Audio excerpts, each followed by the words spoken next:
Va ora in onda Cultura e Arte con il professore Andrea Rognoni. Buongiorno Andrea, a te la linea. Grazie Natalia. Oggi parliamo di diverse cose, poi nella seconda parte in particolare di quella singolare ritrovamento della nave antica nel mare di Gallipoli con tutto intatto, dal cibo all'olio per arrivare ovviamente alle chincaglierie, e tutto questo ci dà uno spunto, poi sentirete, sul senso ultimo della storia e di chi in qualche modo pensa che appunto il passato non passi mai, e c'ha anche un po' di ragione.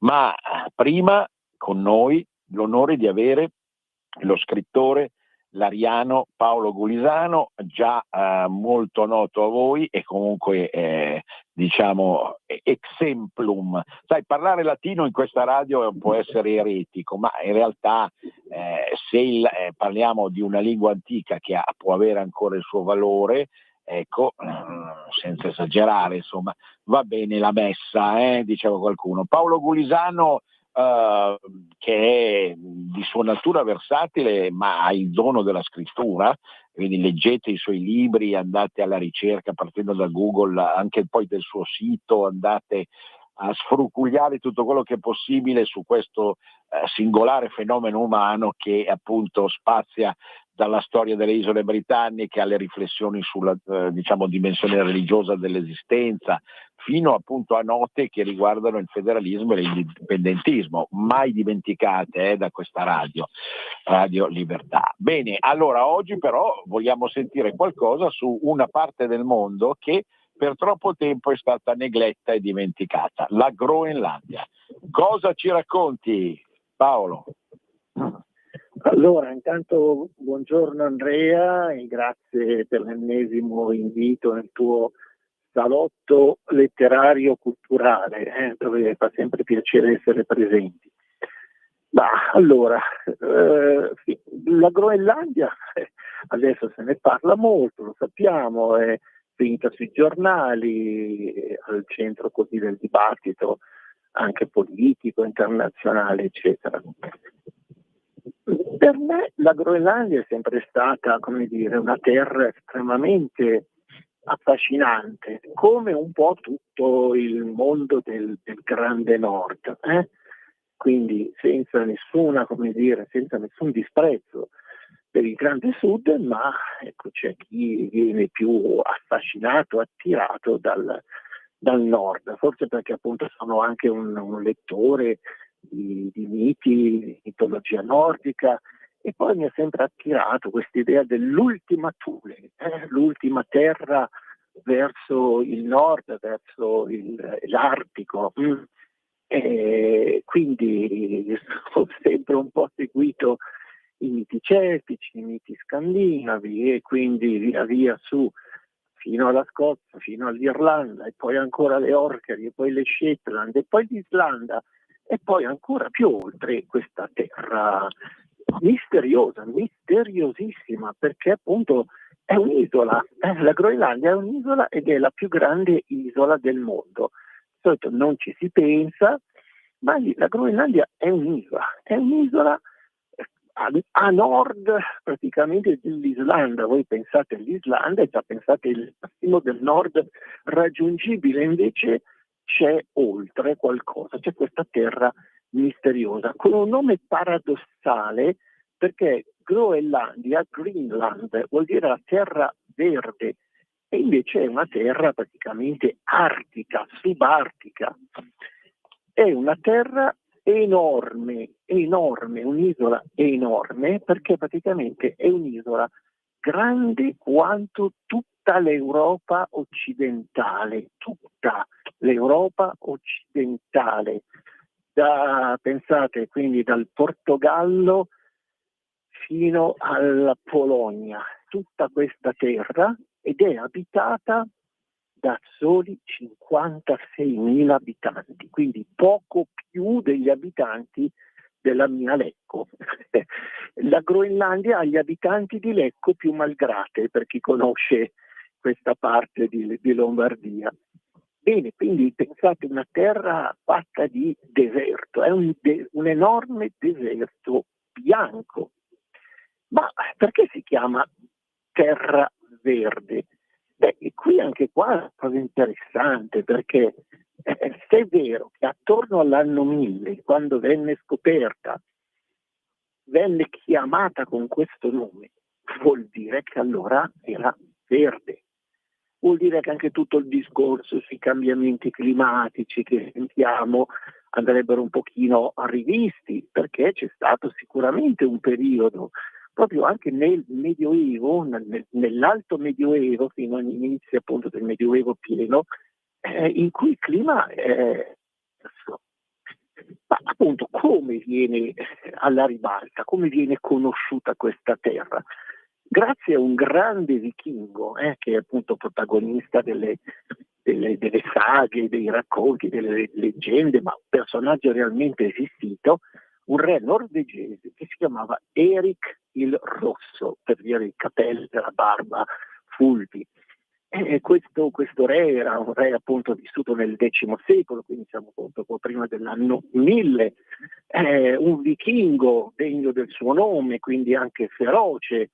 Era stato, come dire, anche protagonista di faide, di omicidi, e tra l'altro in un primo tempo dalla Norvegia, per causa appunto di questi suoi comportamenti, di un omicidio ritenuto perfino nella cultura vichinga inaccettabile, era stato esiliato in Islanda.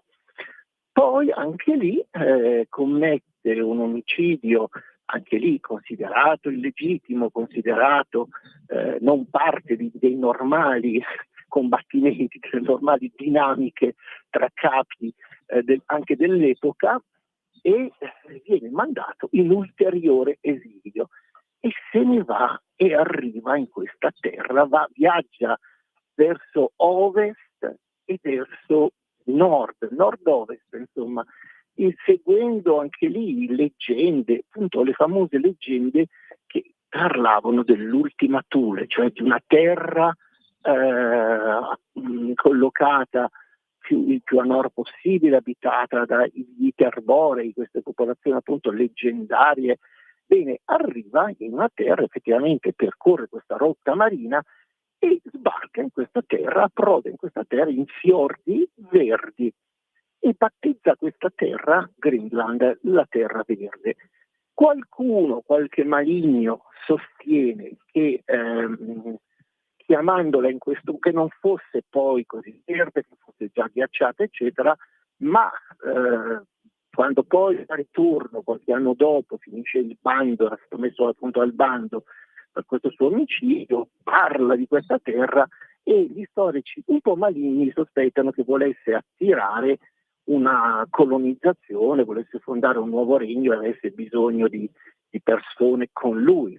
E quindi da qui nasce il nome. Effettivamente inizia poi una colonizzazione di vichinghi che incontrano, non dico nessuno, ma incontrano pochissimi abitanti autoctoni che sono appunto gli eschimesi, gli Inuit. Questi sono gli abitanti della Groenlandia originaria che l'abitano ancora oggi.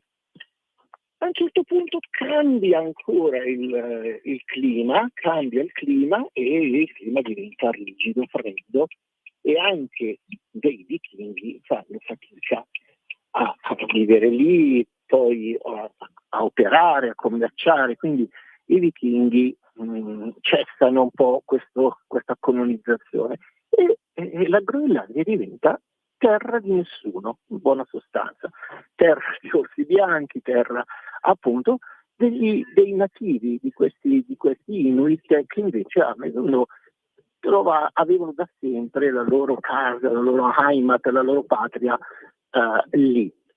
Bene, poi le vicende anche storiche portano ad una divisione del regno che un tempo era unito di Norvegia e Danimarca durante le guerre napoleoniche, e nel 1814 la Groenlandia viene amministrata dalla Danimarca. Questa amministrazione dura fino ancora ai nostri giorni, anche se la Danimarca ha concesso una notevole autonomia alla Groenlandia, un'autonomia che molti paesi, molti popoli, molte regioni se la sognano purtroppo, ma quindi c'è una certa libertà. Tutto sommato il governo danese da anni stava apprendendo, anche prima che arrivasse questa attuale situazione con l'interesse mostrato dagli Stati Uniti, aveva già previsto un cammino che portasse ad una indipendenza della Groenlandia. Ripeto, sarebbe un paese incredibile, perché sarebbe il paese uno dei paesi più grandi del mondo, secondo solo alla Cina, all'India, alla Russia, ma anche agli Stati Uniti, enorme, con 56.000 abitanti. Però, appunto, a quale continente, qua ci dovremmo porre una domanda, a quale continente appartiene la Groenlandia? Appunto, da sempre, o meglio, dai tempi di Erik il Rosso, colonia vichinga e quindi in qualche modo europea, anche se ovviamente i vichinghi non erano venuti certo a piantare una bandiera europea, erano un mondo a parte, non si sentivano nemmeno ancora neppure norvegesi o danesi o svedesi, erano i vichinghi, erano i norreni. Ma appunto, tutto sommato, dal punto di vista geografico, la Groenlandia non è Europa, è molto più vicina alle Americhe, è molto più vicina all'America del Nord, tant'è che sembra che appunto i vichinghi dalla Groenlandia avessero fatto delle incursioni, avessero fatto delle spedizioni in America, nel Canada soprattutto, dove sono state trovate anche delle tracce archeologiche. Il figlio di Erik il Rosso, Leif si chiamava, fece queste spedizioni che, a differenza del padre, era più un uomo di viaggi, di esplorazioni, non un uomo di battaglia, di spada e di scudo. Probabilmente fu quello che per la prima volta, il primo europeo, a sbarcare sul continente americano. Ma potremmo dire la Groenlandia, ci sono delle ragioni per cui appunto in qualche modo l'America è così interessata, e non da adesso, non da Trump, perché già nel secolo scorso, anzi già nell'Ottocento gli Stati Uniti, dopo, all'indomani immediato della guerra civile, 1861-65, fecero già dei tentativi di acquisire la Groenlandia. Quindi potremmo dire da sempre è nelle mire geopolitiche degli Stati Uniti, perché in qualche modo va quasi a chiudere, cioè fa sì che l'America diventi un continente che va da un polo all'altro, cioè si va dall'Antartide, a cui appunto l'estremo sud del continente americano con il Cile confina, per arrivare fino all'Artico. E qui potremmo dire, col tempo ci si è resi conto, con esplorazioni, con scoperte varie, che la Groenlandia non è soltanto una landa ghiacciata, ma che possiede anche, diciamo, molti beni, molte materie prime che ovviamente suscitano l'interesse. Direi che la Danimarca non l'ha mai sfruttata molto, si è sempre dimostrata poco attenta, e questa anche qui è una cosa abbastanza misteriosa, mentre invece gli Stati Uniti hanno in tempi recenti visto questi beni, queste proprietà, come dire, anche giacimenti di metalli, di terre rare, ma davvero fin dall'Ottocento, ripeto, interessantissimo vedere questi primi approcci che erano stati fatti nel 1878, avevano visto l'importanza geopolitica. Praticamente è un modo per andare a chiudere il continente americano fino all'Artico, quindi dall'Artico all'Antartide. E qui ovviamente il discorso geopolitico è molto molto interessante. Certo. Mi sembra di capire, anche se la mia formazione non è da naturalista, geologo, per quanto mi affascini tutto quel mondo scientifico lì, mi sembra di capire che un certo cambiamento del clima, su cui non bisogna mai forzare diciamo, le idee, perché si rischia poi di diventare come dire, ecologisti fini a se stesso, ma un certo cambiamento del clima abbia comportato negli ultimi 50 anni, poi tutto da valutarsi in relazione proprio all'area specifica, una diciamo una diminuzione dei ghiacci, questo riguarda ovviamente tutta l'area artica per quello che ho letto, e insomma tutto sommato tutto questo fattore è diventato rilevante per i traffici internazionali, per un certo tipo di geopolitica appunto del Polo Nord e dintorni, che va dalle isole Svalbard fino all'Alaska, e quindi tutto questo abbia comportato un riassetto, stia comportando, seppur lentamente ma forse inesorabilmente, un riassetto che appunto scatena mire ingordigie varie da parte di molti attori internazionali.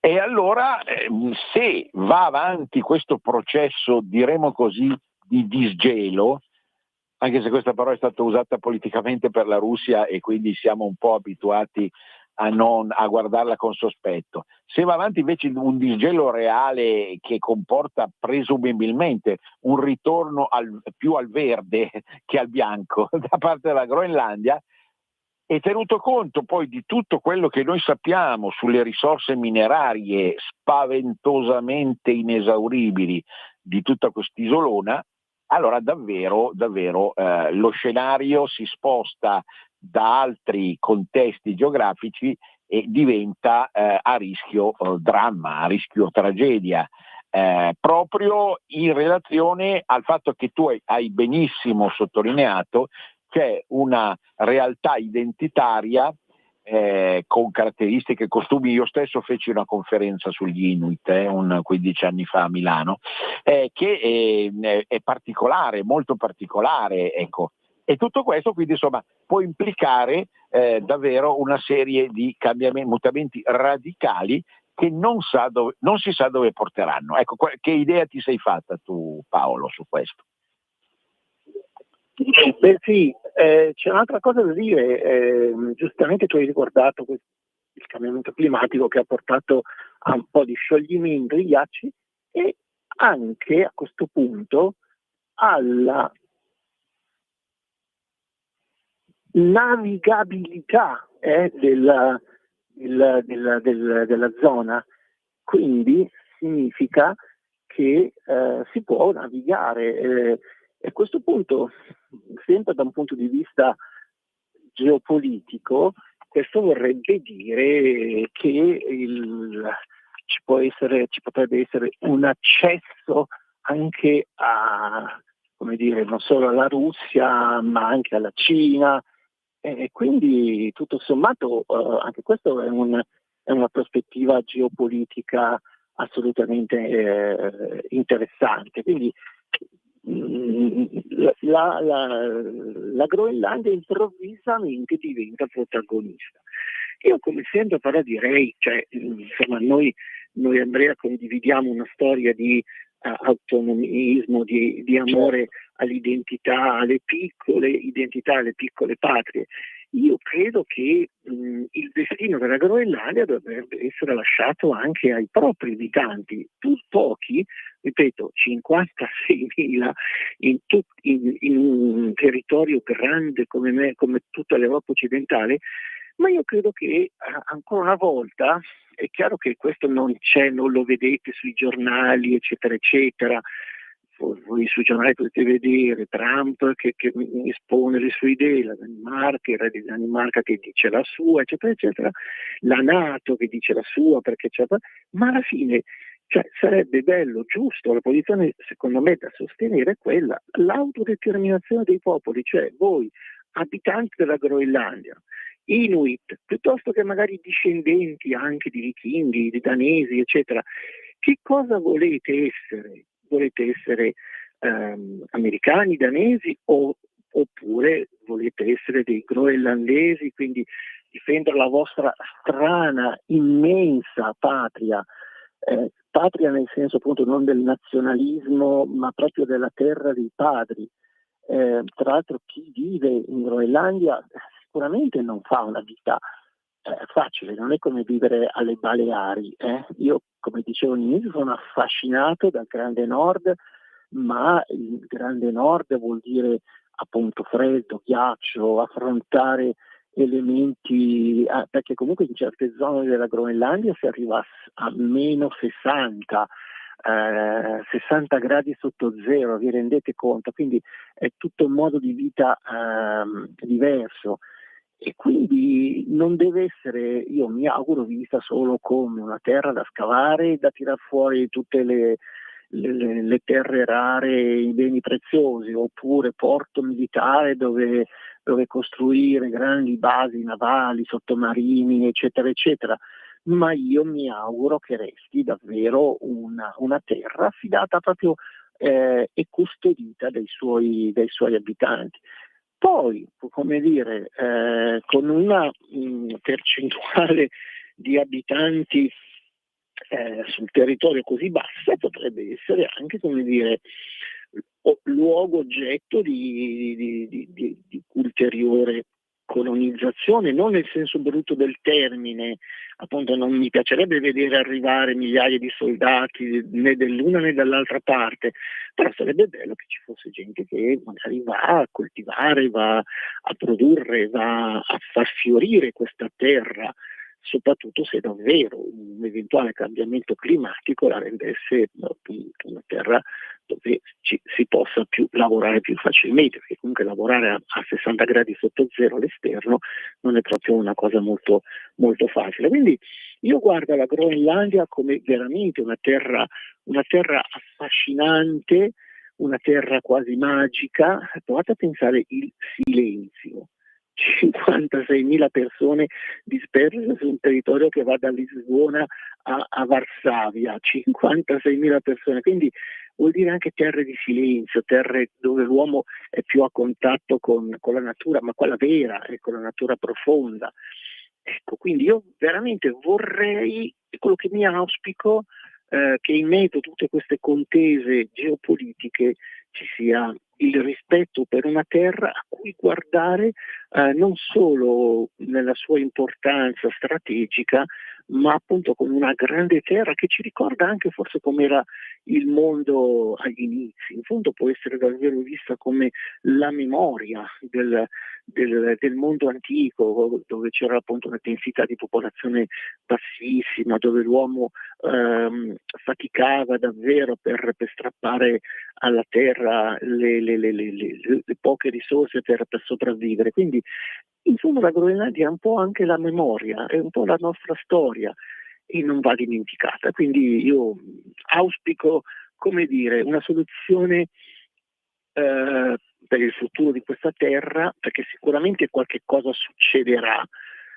o che resti alla Danimarca o che diventi indipendente, che per me indipendentista fino al midollo sarebbe la cosa migliore, sia che diventi un ennesimo Stato degli Stati Uniti, però io mi auguro appunto una soluzione rispettosa della storia, della tradizione di questo paese. Assolutamente, mettiamoci dentro, battuta proprio da, come dire, bru padano, mettiamoci dentro che i colori sono quelli della Nerossi Vicenza, squadra per la quale io tifavo da bambino. Il bianco e il rosso. Andrea, forse non è il migliore delle bandiere possibili, questo pallone bianco-rosso in campo bianco-rosso. Non lo so, si differenzia un po' anche dalla tradizione delle bandiere scandinave, quelle appunto con la croce decustata, no? Così bella. È curiosa però, probabilmente sta a indicare anche il sole, perché il sole credo che sia visto Sì. come per i Assolutamente. popoli antichi la salvezza, la fonte di vita.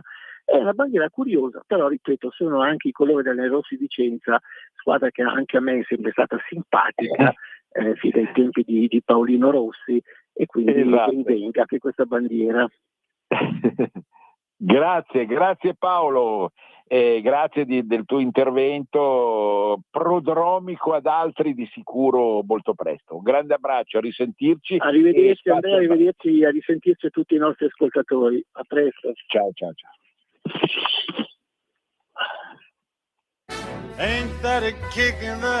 Ascolta i tuoi programmi preferiti, le notizie, la musica che ami e non solo. Con l'app di Radio Libertà puoi interagire con i conduttori, anche quando sei in movimento. Non aspettare, cerca Radio Libertà nello store del tuo smartphone o tablet e scarica l'app gratuitamente. Radio Libertà, tutta la radio con te. Scopri di più su radiolibertà.net. Semplicemente la tua radio.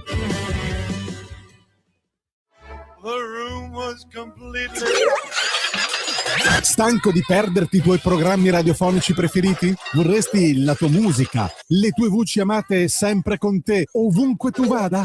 Radio Libertà, l'applicazione che trasforma il tuo smartphone e tablet nella tua radio personale. Scaricala ora, è gratis per i dispositivi Android e iOS. Avrai tutta la programmazione quotidiana di Radio Libertà a portata di mano. Scopri di più su radiolibertà.net. Semplicemente la tua radio. In quanti ti promettono trasparenza, ma alla fine ti ritrovi sempre con la bocca chiusa e non puoi dire quello che pensi? Radio Libertà non ha filtri né censure. Ascolta la gente e parla come la gente. Radio Libertà. Veniamo da una lunga storia e andiamo incontro al futuro con spirito libero per ascoltare tutti e per dare voce a tutti.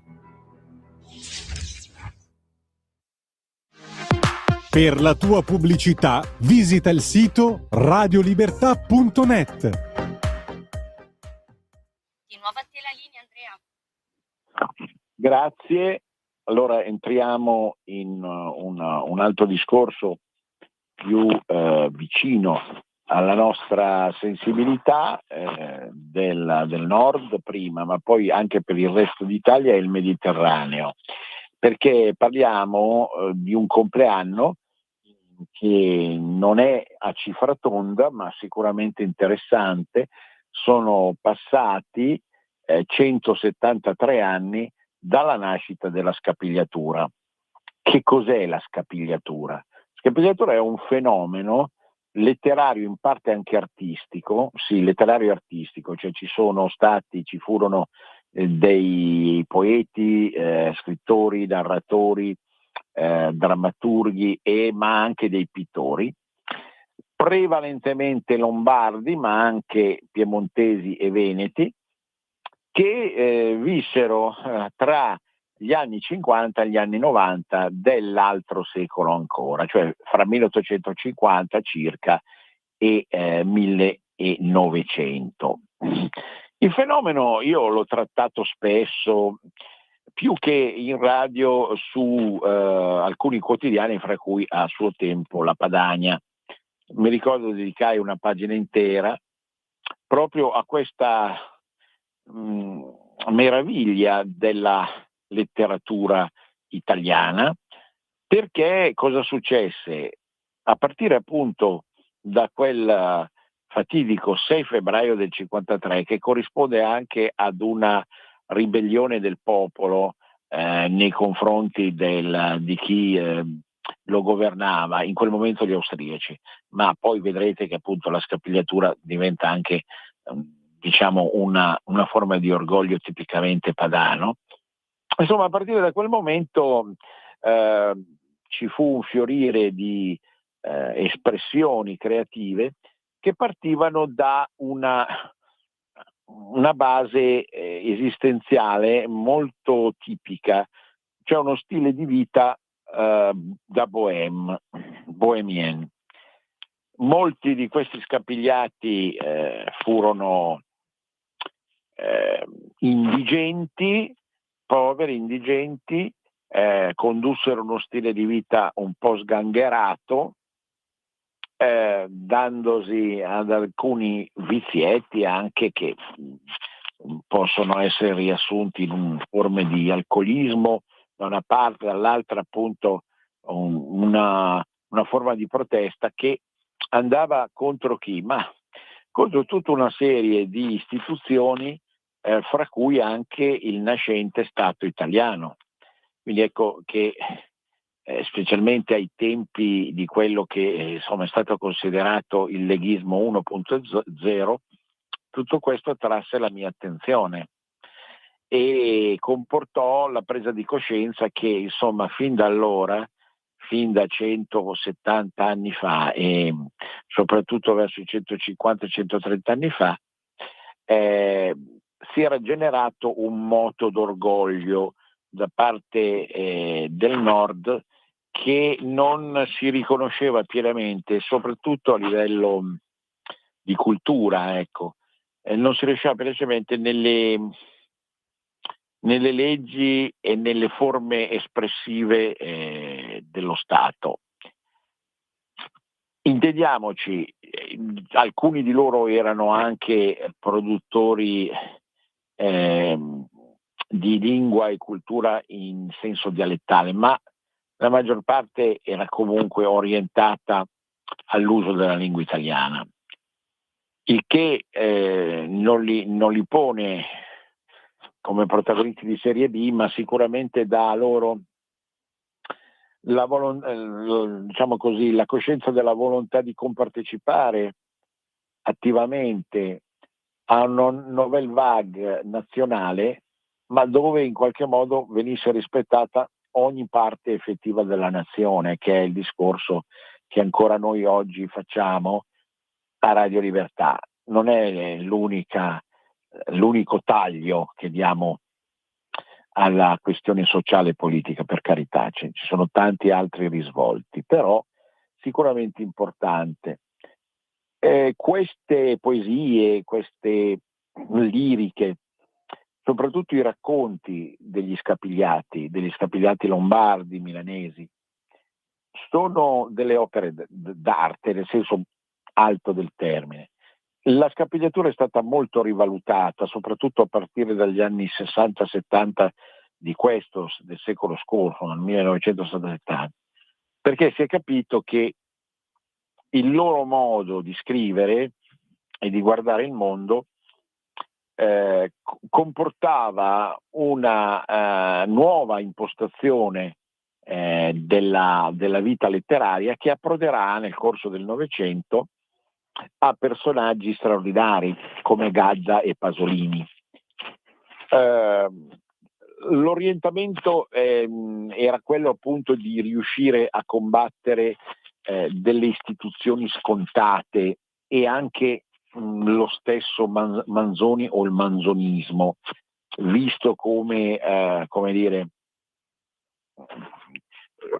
brodo primordiale di una italianità indistinta, dove appunto si doveva troppo sciacquare i panni in Arno, quando invece si poteva valorizzare anche il resto d'Italia.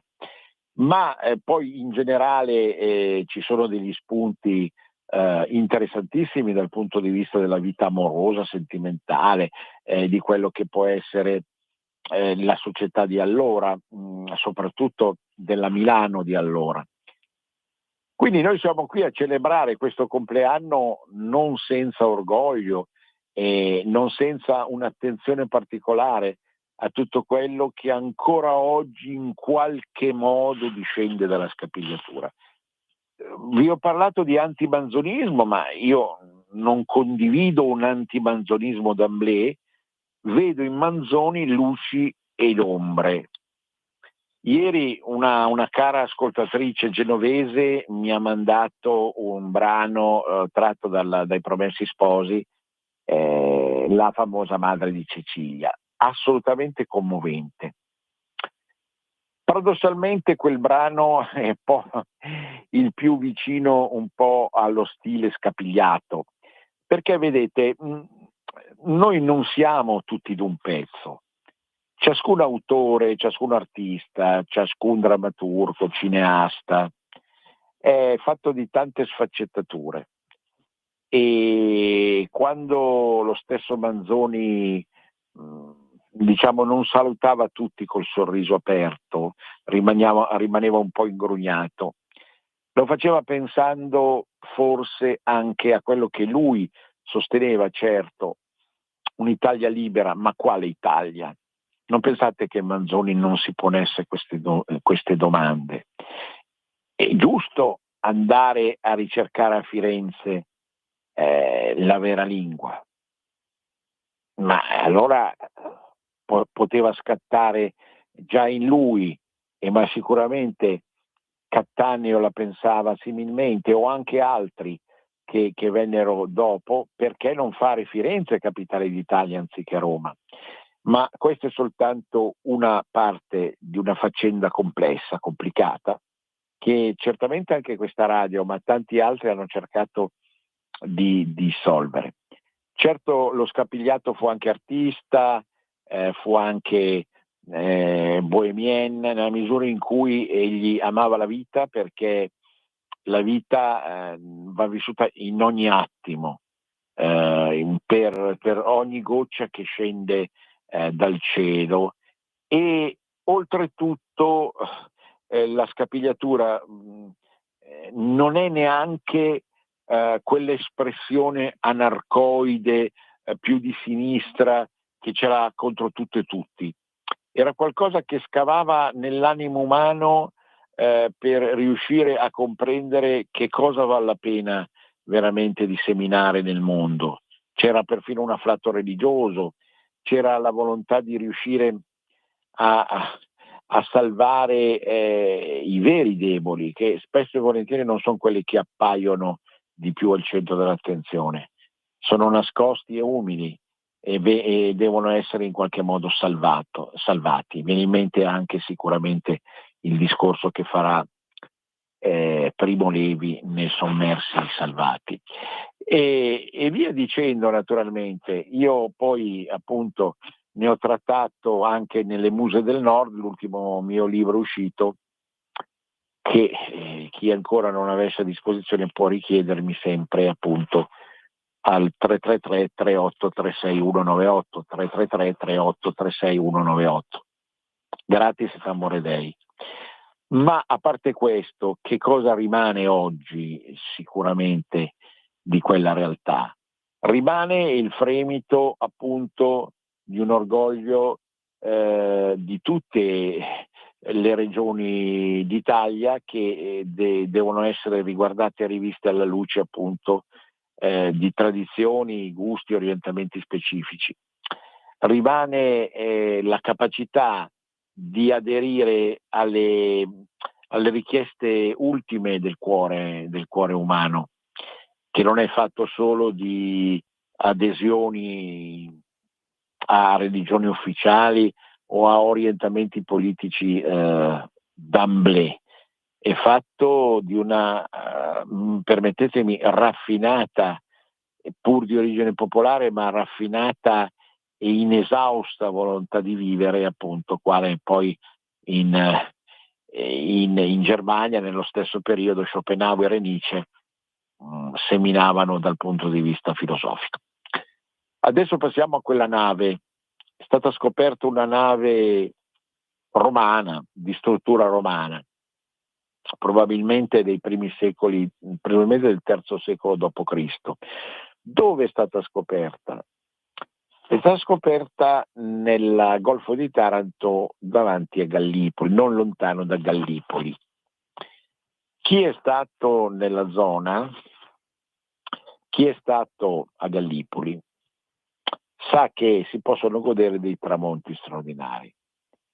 Il Golfo di Taranto è un golfo non assolutamente chiuso, ha una relativa profondità nella parte centrale, ma non nei lati che vanno verso la Puglia da una parte e Calabria dall'altra. appunto è bastato un po' come dire, esplorare i fondali dal punto ovviamente di un'indagine prevalentemente archeologica, ma non solo, per riuscire a ritrovare questa benedetta nave.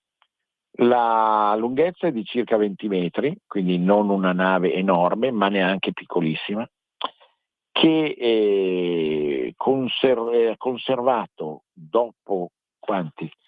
18 secoli, tutto quello che trasportava.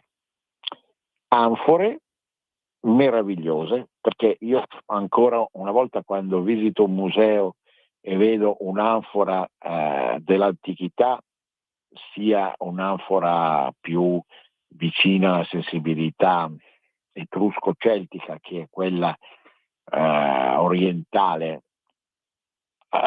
o greca, io provo una forma di estasi per la capacità che avevano gli antichi di creare questi vasi utilissimi naturalmente.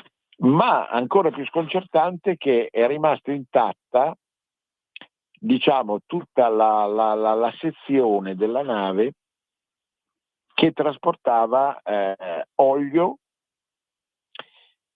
e altre sostanze alimentari tipiche del mondo tardo romano.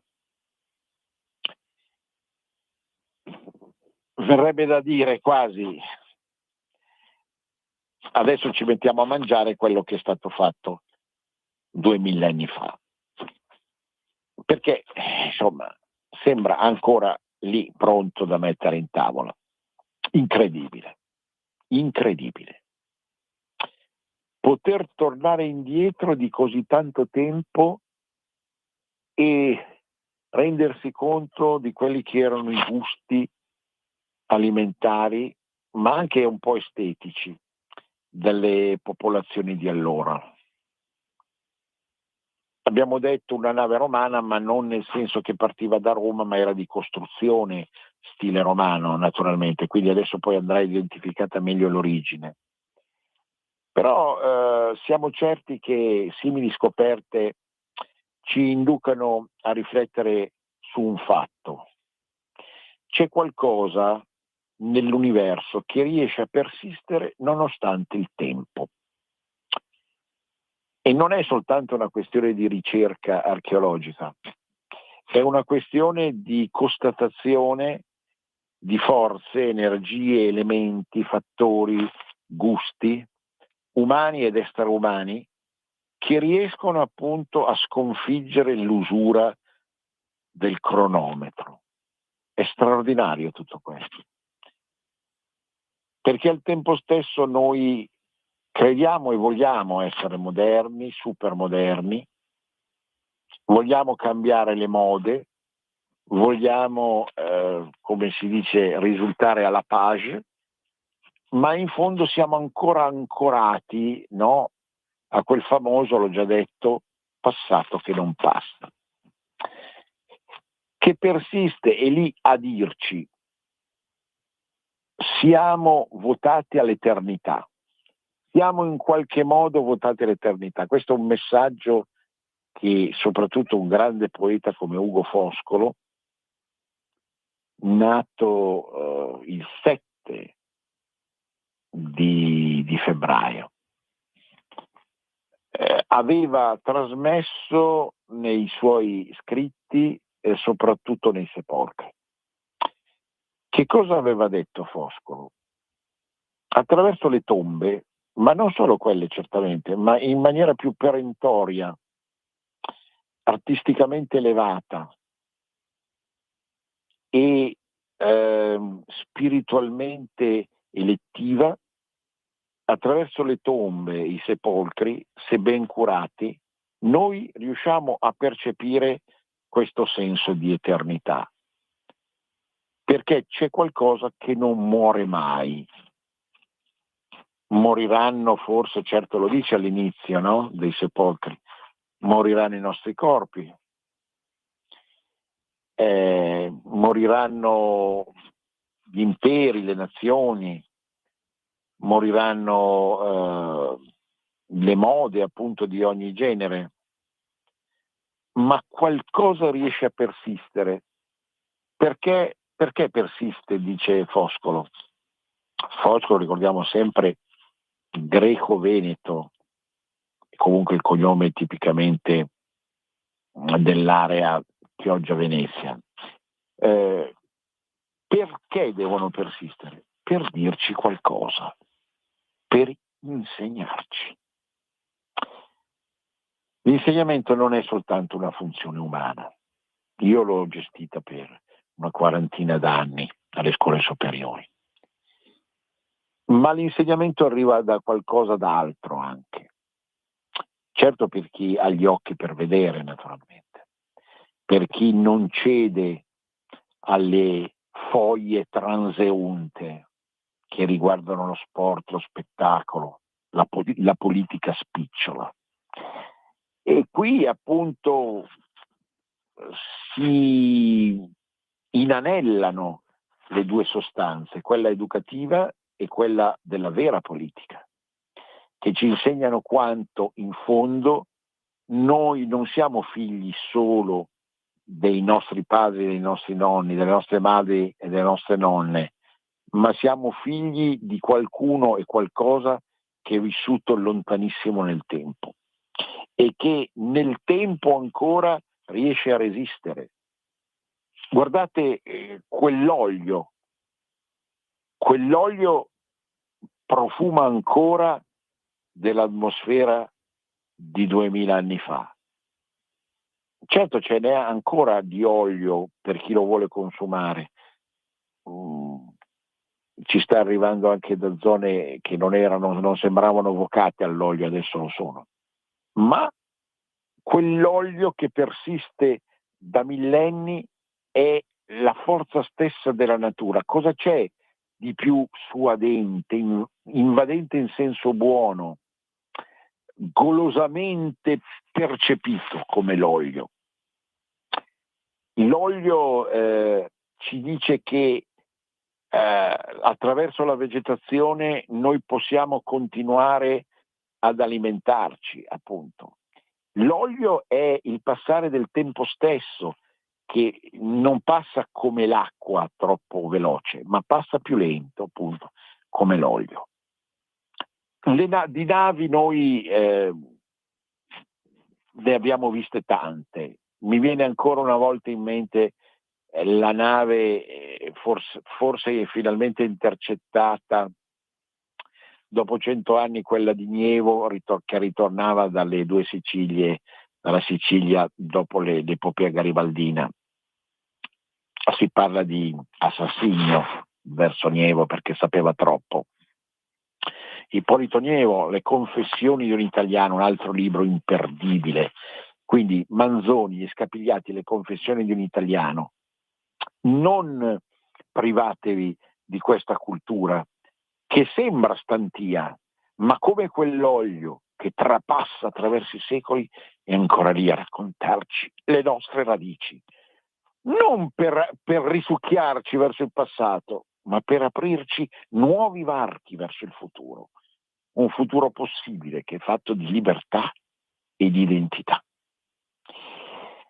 Quello che conta, certamente ancora una volta attraverso l'archeologia, che ho detto io non pratico perché sono una persona poco portata a quelle attività manuali che sono necessarie nell'archeologia, ma di cui usufruisco ampiamente per tutte le zone del mondo.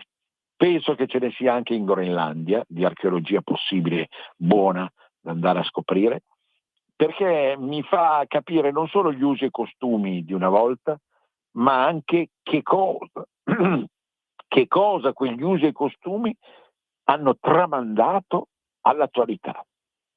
Perché non c'è soltanto il presente per ogni civiltà, c'è anche, come dire, un'immagine da Olimpiadi, visto che siamo in periodo olimpico, un lancio del disco, no? Il discobolo, la più grande scultura di tutti i tempi, il discobolo, una scultura greca immortale che rappresenta la dinamica, il movimento.